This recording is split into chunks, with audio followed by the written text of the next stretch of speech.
Hey guys, Fish Tank Monsters here. I'm Jenny. In today's video, we're gonna do updates. Updates. Do I got updates? I got updates coming out of my ears. The first thing, if you guys notice, if you've been with my channel for a little bit, I had a giant azul peacock bass in here with these guys. While I was out of commission temporarily, my azul, he picked up a hole in the head that I had been treating, but unfortunately he developed another type of sickness, and by the time I was able to actually get to him, I don't even know what he passed away from. It looked like a swim bladder issue, but when I took him out of the tank, there was like foamy blood coming out of his gill plates. So I did a massive water change on this tank. I ran carbon for probably a good solid week, did another water change, and then replaced the carbon with Purigen, all the pads, and the filter floss, which is the the regular pillow stuffing that doesn't have any chemicals on it. The big black arrow I call a prick, because he is a prick. He's looking sensational. I mean, he does look really good. Don't mean to pat myself on the back, but sorry, it is what it is. Dyson in all of his glory. Phantom, aka Gut. Yeah, so these guys are doing good despite of the azul passing in this tank. It was really, really sad. It sucked because I had that fish for, I don't know, like three plus years.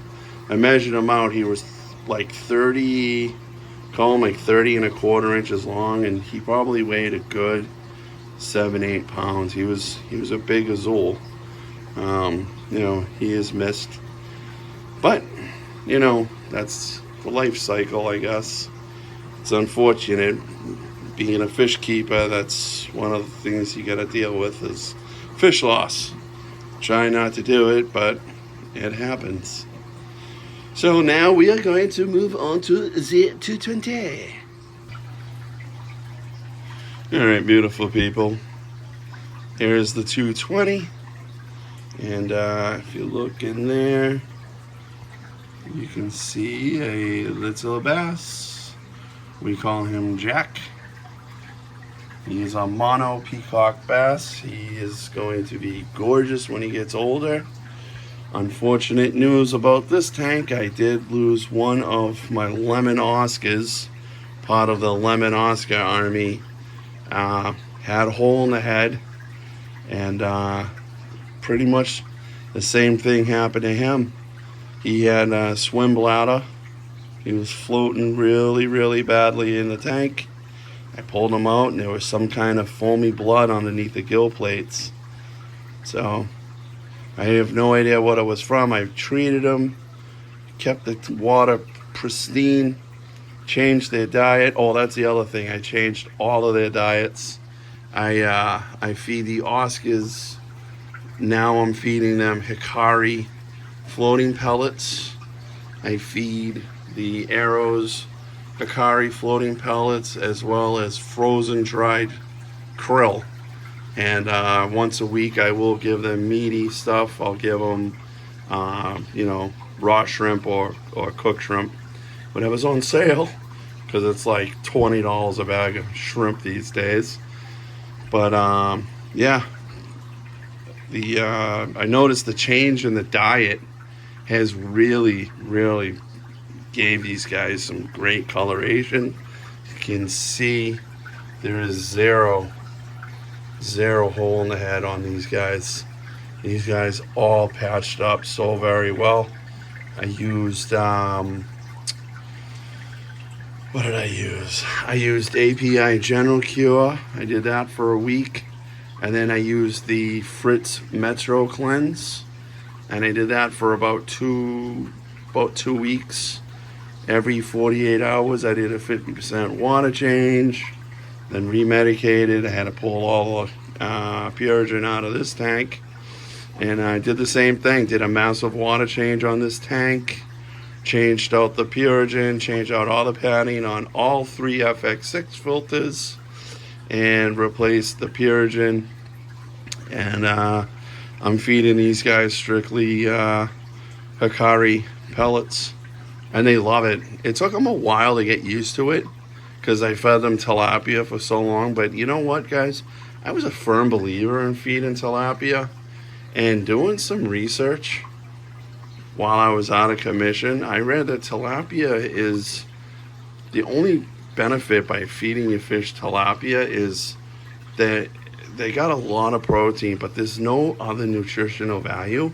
And I believe that's what caused these cichlids to get the hole in the head, was they weren't getting the right nutrients. Even though I was putting fresh trace and whatnot in that water once a week, it just still wasn't enough. So when you go with like a good product like Northfin or Hikari, they they put in the vitamin C. That's very crucial. Vitamin D, vitamin A. But the vitamin C, that's the stuff that does connective tissue, and that's the stuff that you really want your fish to be receiving. So if you're feeding any kind of cichlid, meaty foods, make sure you're adding in a good supplement of vitamin C and A and D, especially vitamin C, because I believe that was the thing that was lacking and why these cichlids suffered from it. The arrows, they didn't. They were fine. They never once showed any sign of lateral line. They were just the beasts that they normally are. But yeah, you see, you get a good shot of Jack here. Where is he? Oh, he swam off. Oh, there he is. Can you guys see him? There he goes. He knows it's time to eat soon. Peleco back there. Even the Peleco's coloration's really popping. He's the golden sailfin Peleco. And yeah, he's looking really good too. Water's looking pretty good. So yeah, 2 losses. Sucks. I hate dealing with that, but again, it's the circle of life. And anyways, moving on to the 20 long and Fogo. Stay tuned, beautiful people. Alright guys, here's the famous Fogo. I got him a few months back. He was probably the size of Jack, and he's now probably, I would say, 5-6 inches. Starting to get some beautiful coloration on him. Those dots are looking awesome. This guy, he's eating pure sinking carnivorous pellets. That's it. That's all we've ever fed him from day one. And I mean, he's looking mighty fine. Fogo, very territorial. He started digging at an early age too. See the nest he built down there? He's buried a bunch of his plants in there, and started digging up here as well. But I mean, he's gonna be outgrowing this tank real soon. And I do have a 75-gallon tank that I said I was gonna refurbish, and I am going to be refurbishing it now that I'm on my 2 feet, and I'm doing better health-wise. I plan on fixing up my old 75 and putting this guy in there, giving him a lot more room. But yeah, so that's what's going on. I'm planning on stocking the 540 up soon. I want to get I know some people that have probably like a 2.5 foot gar. It's a Florida spotted gar. A buddy of mine, he's looking to get rid of because he's outgrown his 300-gallon tank, and he's getting more stock in. So that means I will probably take the load off his hands and help him out. So yeah, that's where we're at. And stay tuned for more videos. I'm sorry I haven't put out much content as of late. I'm getting back into the swing of things. So thanks for sticking with me, guys. Thanks for the new subscribers. Thank you for the new guys who joined my channel. And we'll catch you guys on the next one. I want you all to be healthy. Have a great week. And thanks again. All right, take care, guys.